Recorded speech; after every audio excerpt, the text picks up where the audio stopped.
Hello. क्या। तो अब लॉकडाउन के अंदर में हमारा ये वीडियो का जो बातचीत थी वो हम आगे बढ़ाते हैं। तो आज का जो शब्द है वो बहुत ही इंटरेस्टिंग शब्द है, वो है योग। ठीक है। योग। योग मल्टी डायमेंशनल वर्ड है, इसके बड़े सारे मीनिंग होते हैं। तो हर हाँ। बार की तरह इसके व्युत्पत्ति से स्टार्ट करते हैं। ओके। तो योग शब्द की उत्पत्ति है युज धातु से। युज धातु अ, मतलब युज धातु का अर्थ है जोतना। एक्चुअली जोड़ना हिंदी में क्या हो गया है, हिंदी तक आते आते दो अलग शब्द हो गए हैं जो उसी धातु से निकले हैं संस्कृत के। एक है जोड़ना और एक है जोतना। जोड़ना एज एन एडिशन एंड वो जोतना हल हल हल जोते हैं, बैल जोतने हल में वाला जोतते जोतना। हैं हाँ या किसी काम में जुट जाना, टू हाँ संलग्न होना हाँ किसी हाँ चीज। इन दोनों अर्थों में युज धातु है। और मतलब तुम्हें हैरानी होगी कि योजना शब्द है ना, हाँ, योजना। वो भी युज धातु से योजना। आता है कि हाँ कोई प्लान किया हमने तो किसी चीज में जुट गए अपन। ओ, उस उस तो सेंस में प्लान है का कि मतलब अलग है और योजना का मतलब अलग हुआ मतलब फिर। अलग है। हाँ हाँ है योजना मतलब जिस चीज में जुटा जाता है, एक टारगेट लेके या गोल लेके जुट गए तो वो योजना है। हमने किस चीज की योजना की। तो योग शब्द का में युज धातु और घय प्रत्यय है। ये तो वर्ब हम्म, का सेंस है, वो जुटने या जुड़ने का है। और घय प्रत्यय का मतलब होता है act of that, that's it. तो योग मतलब द एक्ट ऑफ किसी चीज से जुड़ना या जुट जाना। पर जो रूढ़ भाषा है संस्कृत में युज धातु का, योग शब्द का जो रूढ़ अर्थ है वो to merge into the single consciousness of the world, इस सेंस में योग को लिया ओके। जाता है। कूल। तो अब तो योग के बारे वर्ड जो है ना, मैंने कई जगह पे सुना है। जैसे फिर मैंने सुना है पतंजलि योग है, एक फिर सांख्य योग है। ठीक है। तो हाँ। ये कैसे समझा जाए कि मतलब ये अलग अलग चीजें हैं या एक है, या। बहुत बहुत बहुत कठिन शब्द उठा लिया और आपने फिर आज। गीता, और फिर गीता में भी चार प्रकार के योग हैं, फिर कर्म योग हाँ। और ज्ञान तो योग और तो, राज योग। तो हाँ हाँ बहुत कुछ है भाई, बहुत शब्द है। तो पहले तो हम ये हम्म, बताते हैं कि हम अ, अभी तक जो सीरीज में हम्म, कश्मीर शैव दर्शन के प्रत्यभिज्ञा दर्शन के हिसाब से एक एक तत्व बताते आ रहे थे और हम अंतःकरण तक पहुंचे थे। और हम सडनली योग क्यों ले लिए, क्योंकि इसके आगे के जो तीन तत्व हैं शैव दर्शन में, वो है मन, बुद्धि और अहंकार। ये तो जैसे हम बताते हैं कि शैव दर्शन हिंदुस्तान के वेरियस दर्शनों के वेरियस कॉन्सेप्ट्स को एक सिंगल होल में फिट करके बता देता है। तो उसमें से जो मन, बुद्धि, अहंकार ये तत्व हैं, ये योग दर्शन से आते हैं। तो अच्छा। एक एक अर्थ योग का योग दर्शन है, द फिलोसफी ऑफ योगा। हम्म योग प्रैक्टिस भी है और योग हम्म दर्शन भी है। तो हम्म जो तुमने बोला कि गीता में चार किस्म के योग बताए गए हैं, कर्म योग, भक्ति योग, ज्ञान योग और राजयोग। गीता में हम्म तीन ही बताए गए हैं, लेकिन हम्म हाँ मतलब कह सकते हो कि है गीता में राजयोग। तो ये प्रैक्टिस है, योग एज प्रैक्टिस। और योग एज दर्शन है, जिसे हम पतंजलि योग सूत्र कहते हैं। जो अ, अष्टांग योग है पतंजलि का, वो योग का दर्शन है। It is the world view of the yoga. और ओके। योग ऐसा, हमने पहले भी छह दर्शनों की बात की है, छह दर्शनों में से एक दर्शन योग है। सांख्य और योग ये वर्ल्ड व्यू शेयर करते हैं अपना। और अच्छा, योग ईश्वरवाद के। ये वाला योग और पतंजलि योग ये दोनों अलग हैं। सांख्य नहीं योग वही और। है, नहीं नहीं वही अच्छा है। अच्छा मतलब अच्छा जैसे हम बोलते हैं कि वेदांत, मीमांसा, अच्छा सांख्य, अच्छा। योग, न्याय ठीक और है। वैशेषिक, उसमें से एक योग है जो पतंजलि का योग है। ये छह अच्छा। दर्शनों के सूत्र हैं। जैसे ठीक है। वेदांत के सूत्र ब्रह्म सूत्र हैं जो बादरायण व्यास ने लिखे। हम्म। मीमांसा के सूत्र हैं जो जैमिनी ने लिखे। सांख्य के सूत्र कपिल ने, वैसे योग के सूत्र हम्म, पतंजलि ने। अच्छा अच्छा, बढ़िया, बहुत बढ़िया। न्याय के अक्षपाद ने और वैशेषिक के कणाद ने। कड़ादने, हाँ हाँ हाँ, हाँ। कड़ादने। करना। तो वैसे योग के सूत्र पतंजलि ने लिखे। तो जो योग का आइडिया है कि we as living beings can, as human beings can experience oneness with the universe, इसको सॉर्ट ऑफ थियराइज किया है। That how does it happen. तो पहला सूत्र कहता है पतंजलि का, योग योग चित्त वृत्ति निरोधा। हाँ, कि चित्त की वृत्तियों का निरोध योग है। ये योग योग है, दर्शन का मेन सिद्धांत है कि राइट। जितनी भी चित्त में होने वाली एक्टिविटी है, वृत्ति का सरल अनुवाद एक्टिविटी है, बहुत मुश्किल शब्द है वृत्ति। वृत्ति का रूट वर्ड वृत्त है, mean something that goes cycle. नहीं, हाँ मतलब वृत्त शब्द का अर्थ साइकिल है। वृत्त जो वर्ब है मतलब वो है वर्तते। अच्छा। वर्तते वर्तमान होता है। अच्छा। तो उसका साइकिल से ताल्लुक क्यों है? क्योंकि वर्तमान का साइकिल से ताल्लुक है। ये कभी आएंगे अपन इस पर। ठीक है। हमारी तो वृत्ति मतलब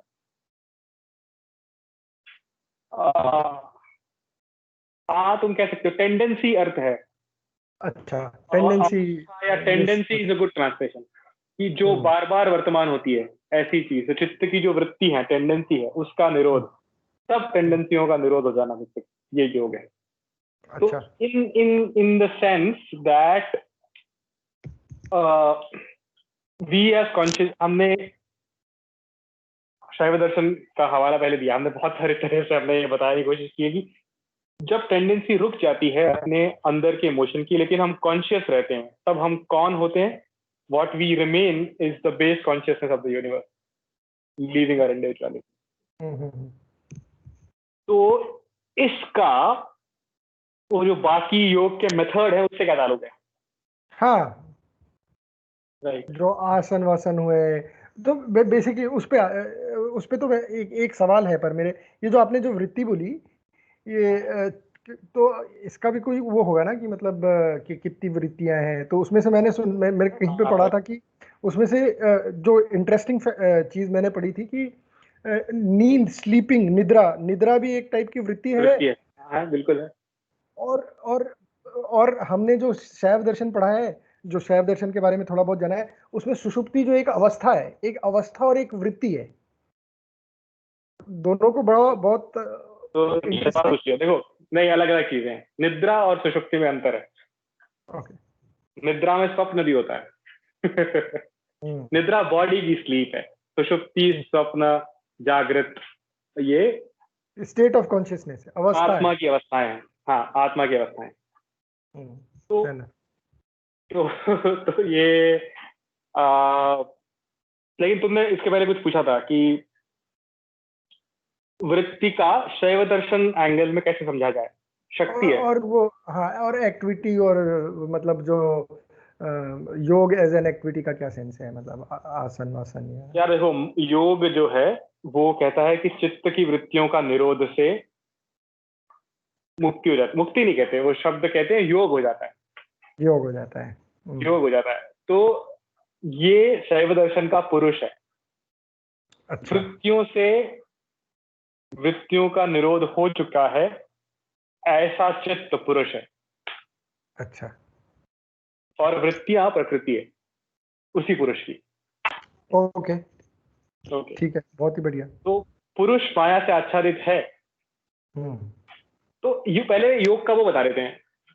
हम शास्त्र, योग दर्शन शास्त्र में थे, योग जो पतंजलि का है, तो पतंजलि के योग को अष्टांग योग कहते हैं, क्योंकि 8 अंग हैं: यम, नियम, आसन, प्राणायाम, प्रत्याहार, धारणा, ध्यान और समाधि।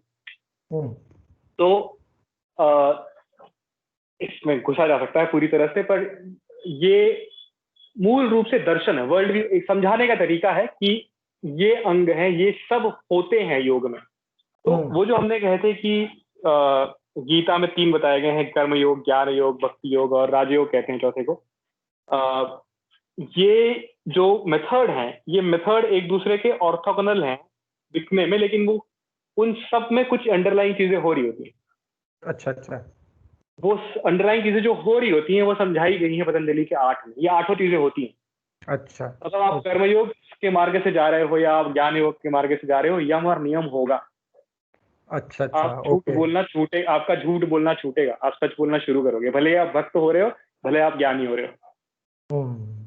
ठीक है, ये यम है। Personal experience sir. नियम है। तो भाषा यम शुद्ध और होती नियम में जाती। क्या अंतर? हाँ, यम और नियम में क्या अंतर है? यम एक्सटर्नल बिहेवियर की टेंडेंसीज है, नियम इंटरनल बिहेवियर की है, अहिंसा वगैरह है। तो यम और नियम है। अगला है आसन। आसन।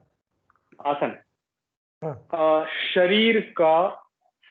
शरीर की वृत्तियों का निरोध आसन है ये। पतंजलि नहीं कहते, पतंजलि कहते हैं स्थिरम सुखम आसनम। लेकिन ये मैं बता रहा हूँ, जो स्थिर है और जो सुख में है, ऐसी अवस्था शरीर की आसन है। अच्छा अच्छा। लेकिन मतलब मेरा कहने का तरीका ये है कि जब शरीर ऐसी जगह बैठा हो जब उसको कोई इंटरनल डिस्टर्बेंस आपको महसूस नहीं हो रही है, वो आसन है।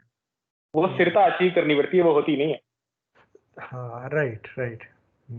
तो पर भक्त के लिए स्थिर बैठना आसान होता है, ज्ञानी के लिए भी। तो आप किसी भी मार्ग से जा रहे हो, ये सब होगा जो अष्टांग योग में बताया गया। अच्छा, प्रिस्क्रिप्टिव है?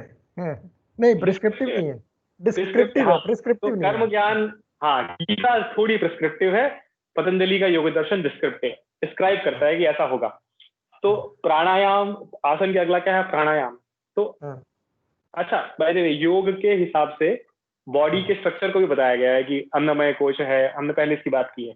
5 किस्म के कोश होते 5 हैं: किस्म के अन्नमय कोश कोश, हैं। मनोमय कोश, प्राणमय कोश, विज्ञानमय कोश और आनंदमय कोश।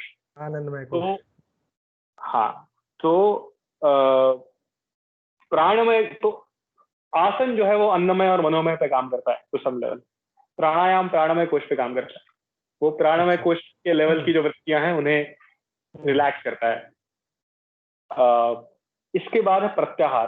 तो हम हर एक में जा सकते हैं, पर मेरे ख्याल से थोड़ा योग शब्द से हम भटक रहे हैं, बेसिक स्पिरिट से भटक रहे हैं हम। हमें कर्म, भक्ति और ज्ञान की बात करनी चाहिए, ओके। और तो राजयोग की। एक और क्वेश्चन मेरे दिमाग में आया कि जैसे ये जो 6 जो दर्शन है, वो है ना, किसी न किसी टाइप की, सबके प्रमाण जो है ना वो अलग अलग है ना? तो योग जो है वो किसको प्रमाण मानता है? यह टेक्निकल सवाल है, मैं ये भूल रहा हूँ। प्रत्यक्ष को मानता है, अनुमान और शब्द को मानता होगा, उपमान को अनुमान भी शब्द मानता को होगा। मानता है, उपमान को नहीं मानता। उपमान को नहीं मानता। उपमान को नहीं मानता। मैं यार ये कंफर्म नहीं हूँ, बट मैं गट फील से बता रहा हूँ कि प्रत्यक्ष को डेफिनेटली मानता है प्रमाण, और शब्द को प्रमाण मानता है, पर और अनुमान को भी मानता होगा, क्योंकि आप मन बुद्धि अहंकार से तो नहीं कर सकते अनुमान के बिना। मानता है अनुमान। हाँ, तो सेंस क्या है कि क्योंकि बहुत सारे एक्सपीरियंस जब योगा एज अ प्रैक्टिस करते हैं तो बहुत सारी चीजें जो होती हैं, जो आप मतलब प्रमा हमने जो होता है। प्रमाण शब्द समझाया नहीं है लोगों को, लेकिन तुम बोलो आगे। हाँ, हाँ, जो प्रमा होती है, जो मैं इसको नॉलेज वॉलेज नहीं बोल रहा, मैं केवल प्रमा बोल रहा हूँ।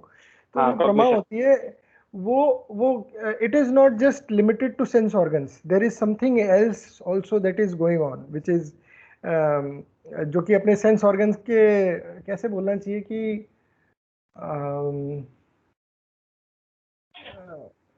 बॉडी के वॉल्यूंटरी इनवॉल्यूंटरी मोशंस जो हैं वहां पे। तो योग का अनुभव प्रमाण के आंकड़े के नहीं बैठता। जो योग अवस्था की अनुभूति है, वो योग सूत्र खुद कहेंगे कि तुम प्रमा की तरह नहीं समझा सकते।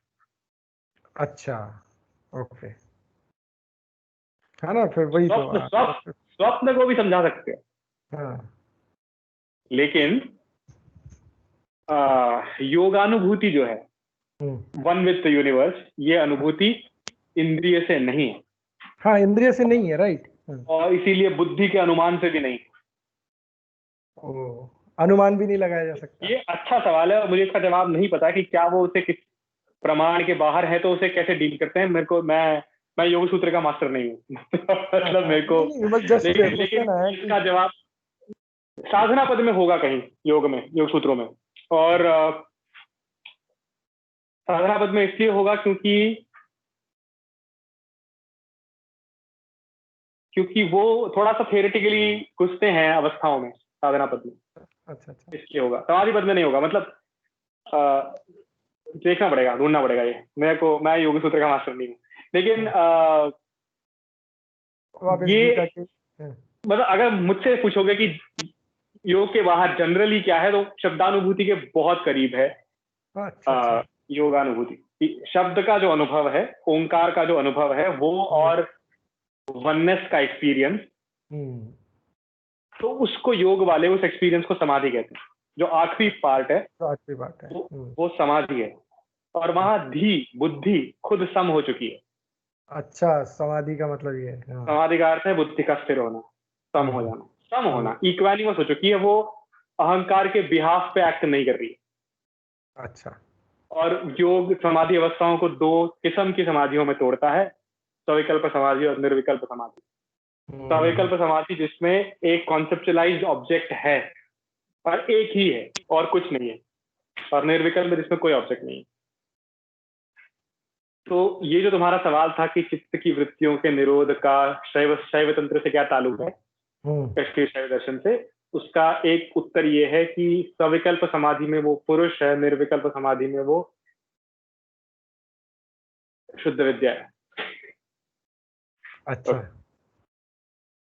बट उसमें जो शिव सूत्र है उसमें एक बहुत ही इंटरेस्टिंग सेंटेंस है, सूत्र है, जो है विस्मयो योग भूमिका। विस्मयो योग भूमिका, हाँ, योग की भूमिका विस्मय। विस्मय है, वो बहुत ही इंटरेस्टिंग है, बहुत ही सुंदर शब्द है। हाँ हाँ, विस्मय is the curiosity because of wonder, not because of doubt. अरे विस्मय शब्द का ओरिजिन और माया शब्द का ओरिजिन एक ही है। वो टेंडेंसी जो माया से विरक्त करती है वो विस्मय। ओ तो मतलब जवाब ही है सामने। इसलिए विस्मय योग भूमिका। एक एक वर्ड हाँ, पावर पैक्ड है भाई। पावर फैक्टर उसको तो ठीक है। भाई योग शिव सूत्रों का एक एक वर्ड पावर फैक्टर, एक मतलब एक कॉमा फुल स्टॉप भी इंपॉर्टेंट है इसका। खैर, टाइम कितना हो रहा है अपना?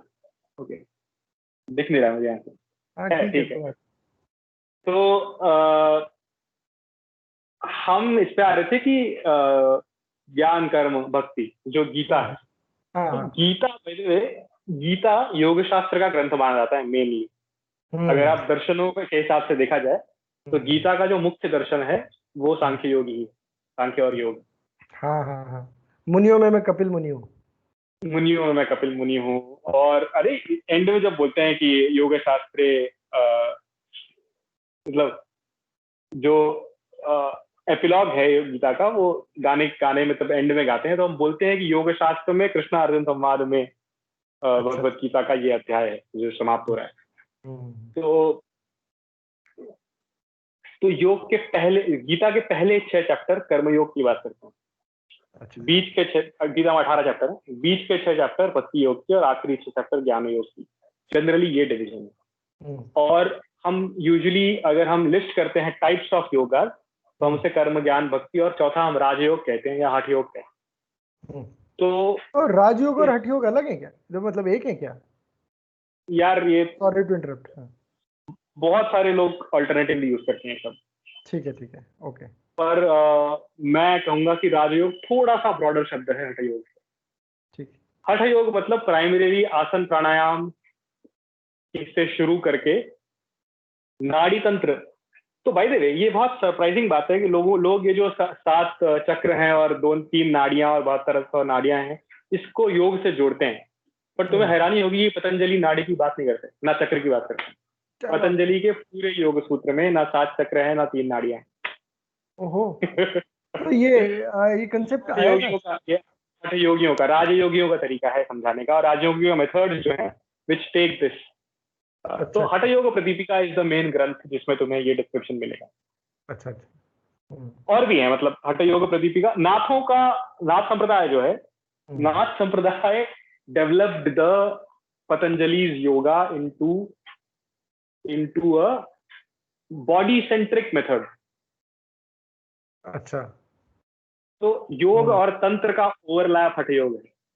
अच्छा। ऐसे समझा जा सकता है। तो कर्म योग में तंत्र नहीं है पर से, ज्ञान योग में या भक्ति योग में तंत्र नहीं।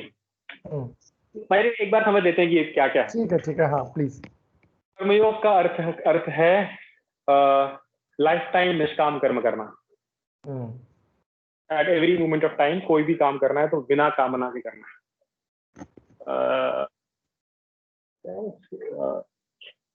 काम संकल्प वर्तिता, बिना संकल्प के और बिना काम के, कामना भी नहीं है और संकल्प भी नहीं, इसकी तरह काम करना, निष्काम ही कहते हैं बेसिकली। बेसिक सिद्धांत कर्म जो हम बार बार हमने सब जगह सुना होगा, कर्मण्येवाधिकारस्ते, ये सेकंड चैप्टर का सेकंड या थर्ड का है, मुझे याद नहीं, का श्लोक है गीता के, सेकंड का ही है। कर्मण्येवाधिकारस्ते मा फलेषु कदाचन मा कर्म फल हेतुर्भुः मा ते संगोऽस्त्व कर्म अकर्मणि। कर्मणि एव अधिकारस्ते, कर्म इसी चीज में तुम्हारा अधिकार है। मा फलेषु कदाचन, फल में कभी अधिकार नहीं तुम्हारा। माँ कर्म फल हेतुर्भुः, फल के हेतु से कर्म नहीं करना, और अकर्म में आसक्त मत होना, आलस्य की कर्म नहीं करना।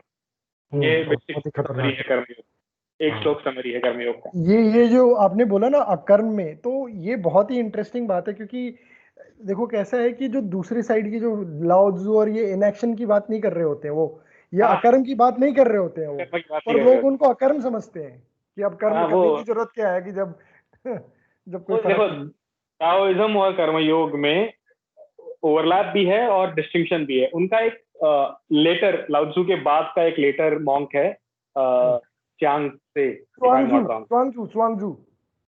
I don't know how it's pronounced. Chuanzi, हाँ Chuanzu। इसका बेसिक प्रिंसिपल है easy is right। तो वो करता है अकर्म की बात कभी कभी।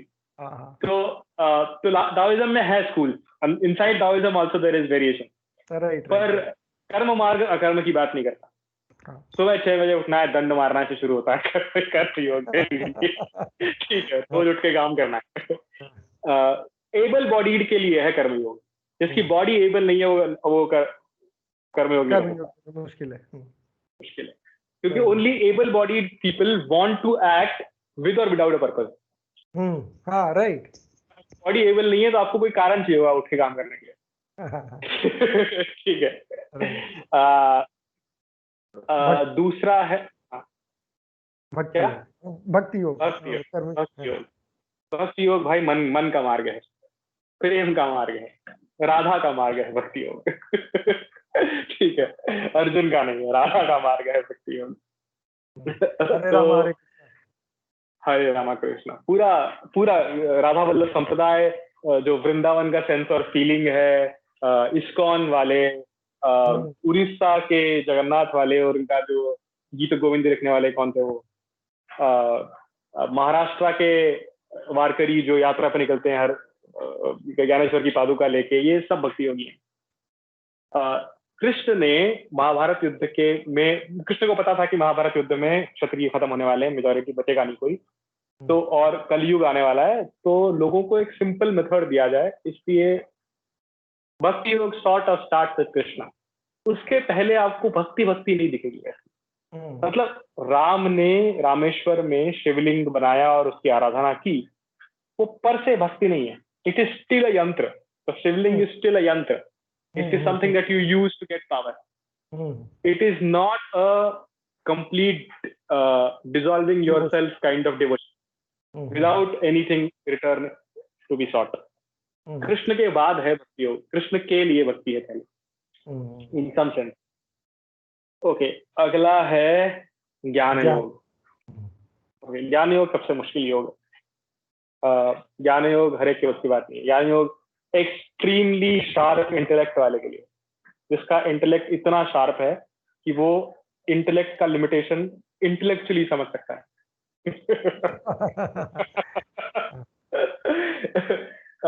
लोग अपने आप को छठ समझते हैं ज्ञान योग, मतलब कि अपन, मतलब बहुत सारे जो इंग्लिश एजुकेटेड लोग आजकल ना, मैंने देखा है कि सदगुरु से या श्री एम से और ऐसे लोगों से सवाल पूछते हैं, उनको लगता है कि हमारा मेथड ज्ञान योग होना चाहिए। और basically if you are not able to logically comprehend the futility of ego, logically, not because you are having a feeling of dissolution, because you're great, but you logically understand that ego acts against you. If everybody around you is happy, you are happy. You logically understand it. At every step, sharply, every day in the morning, whenever you have to take a decision, whenever talking to everybody, because you logically know. It is a very that is Jnana Yoga. And inside Jnana Yoga there are traditions, many traditions. So Vedanta is a Jnana Yogic tradition. Vedanta as a darshan, as a philosophy, also is a marga. So Shankaracharya, after writing everything on Vedanta, eventually gives a marga which is about Shravan, Manan और निधिध्यासन. 3 steps कि सुनो जो सत्य ज्ञानियों को दिखा है, सुनना, श्रवण, मनन, उसके बारे में चिंतन करना, मनन करना, ताकि तुम कन्विंस हो उससे. क्वेश्चन आए तो मैं उसका आंसर मांगो, मनन. और तीसरा है निधिध्यासन. निधिध्यासन is people translate as implementation. It is not implementation. It is at always remembering. In some sense. I get it. What you mean? Nididhyasana. Yeah. So only by this and doing nothing else you can get mukta. That is Jnana Marga. Very few modern Jnana Margis. The last great was Ramana Maharshi. Ramana Maharshi. Who did nothing. Who went up a hill, sat there and closed his eyes and asked himself, who am I? And logically arrived at a conclusion and was completely solved. Very few are there Jnana Margis. Ramana Maharshi was one. You have to have very sharp intellect. If you're born with that intellect to be a Jnana Margi. Right, right. The fourth is the Raja Yoga or the Hatha Yoga. हठ शब्द के 2 अर्थ होते हैं. ह का अर्थ चंद्र, ठ का अर्थ सूर्य. इसलिए सूर्य और चंद्र हठ का प्रतीक है. और दूसरा है हठ, जिद, जिद्दियों हठ योग इन सब. तो आप प्राण और प्राणनाड़ी तंत्र और चक्रों के साथ कुछ करके एक रीअलाइनमेंट करते हो एनर्जीज का, जिससे वो अपने आप starts going towards Yogi tradition. But सारे राजयोगी बाकी 3 में से एक मार्ग में प्रोमिनेंट होंगे. अच्छा अच्छा. मतलब कुछ लोग जब हठ योग शुरू करेंगे तो वो बेटर कर्मयोगी हो जाएंगे. कुछ लोग हठ योग शुरू करेंगे तो वो बेटर भक्ति वाले हो जाएंगे. अच्छा अच्छा. या भक्ति योग में लोग कहीं स्टक हैं तो उन्हें कोई ना कोई गुरु आके बोलेगा थोड़ा हठ योग कर लो, तुम्हारी बॉडी इवॉल्व हो जाएगी और माइंड इवॉल्व हो जाएगा, तुम भक्ति बेटर कर पाओगे. ज्ञान योगों को भी फायदा होता है हठ योग से. तो वो कथा है कि रामकृष्ण परमहंस कई बार सविकल्प समाधि में चले जाते थे. ज्ञान निर्विकल्प में भी चले जाते, लेकिन उससे बाहर आते थे तो दुखी रहते थे, माँ करते रहते थे, यार काली माँ कहाँ है. तो उनके गुरु तोतापरी आए जिन्होंने उनके माथे पे एक स्क्रैच मार दिया. And then he just realise कि उनका ध्यान यहाँ गया और इतना दर्द हो रहा था कि ध्यान वहीं अटक गया. That is a sort of a forced hatha yoga method that was forced upon him, and then he became the complete bhakt that he was, and then he got complete. ये एक टाइप का शक्तिपात भी तो हुआ ना, मतलब शक्तिपात और ये सब जो है ना कि ये जो नाड़ी तंत्र रिलेटेड चीजें हैं, ये सब हठ योग का पार्ट है. राजयोग का ये पर से पतंजलि में डायरेक्टली डिस्क्राइब नहीं है, पर ये हठ योग प्रदीपिका में और हठ योग के और ग्रंथ हैं, नाथ संप्रदाय के ग्रंथ हैं, उनमें है.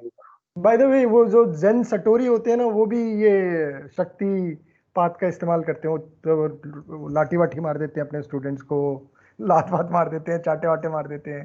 मैंने कई जगह पढ़ा है. जेन एक बहुत इंटरेस्टिंग चीज है. हाँ तुम सही कह रहे हो, लात वात मार देते हैं वो.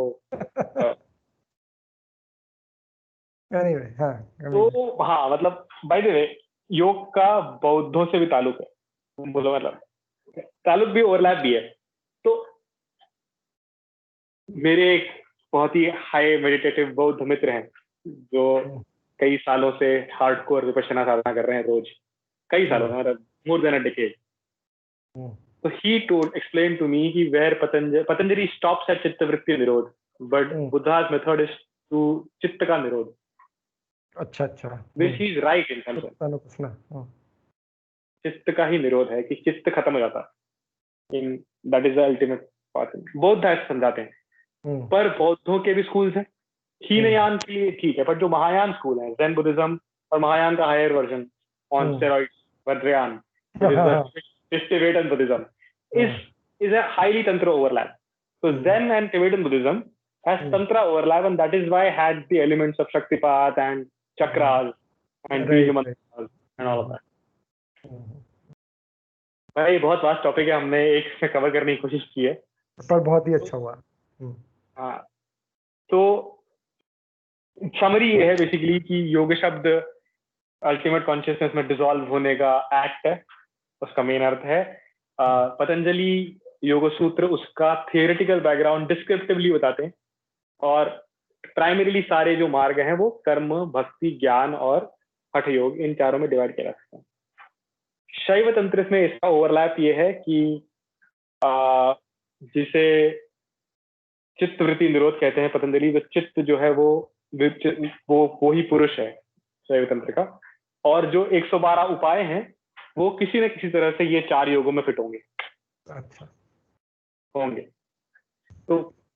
तो ये कहना मतलब थोड़ा सा ऑर्थोगोनल एक्सिस है उपायों के, शाक्तोपाय, राइट और एक्सिस हाँ, एक्सिस अलग अलग है। तो देयर इज अ कर्मयोग शाक्तोपाय, देयर विल बी अ कर्मयोग शांभवोपाय, देयर विल बी अ कर्मयोग आणवोपाय। हाँ बिल्कुल, प्रिडोमिनेंटली कर्मयोग विल बी आणवोपाय। हाँ आणोपाय में ये प्राणायाम और आसन और ये सब ये आणोपाय में है कैसे? हाँ, तो वो कर्म नहीं है, लेकिन वो राजयोग है। नहीं मतलब इसको कह नहीं सकते तरीके। भक्ति योग प्राइमरीली आणव उपाय, फुल आणव उपाय। हाँ राइट। पर ज्ञान योग में ज्यादा एलिमेंट का संभव उपाय, और राजयोग इज हाई कंसंट्रेशन शाक्तोपाय। ये रफ योग शब्द का सेंस है। कूल। कुछ है भाई और पूछने वाला? नहीं, अभी तो इतना काफी है मेरे ख्याल से। अपन लोग ने वीडियो भी काफी ठीक ठाक लंबा बना लिया है, तो ठीक है, नेक्स्ट एपिसोड में मिलते हैं। ओके, चलिए, गुड, ओके, बाय बाय।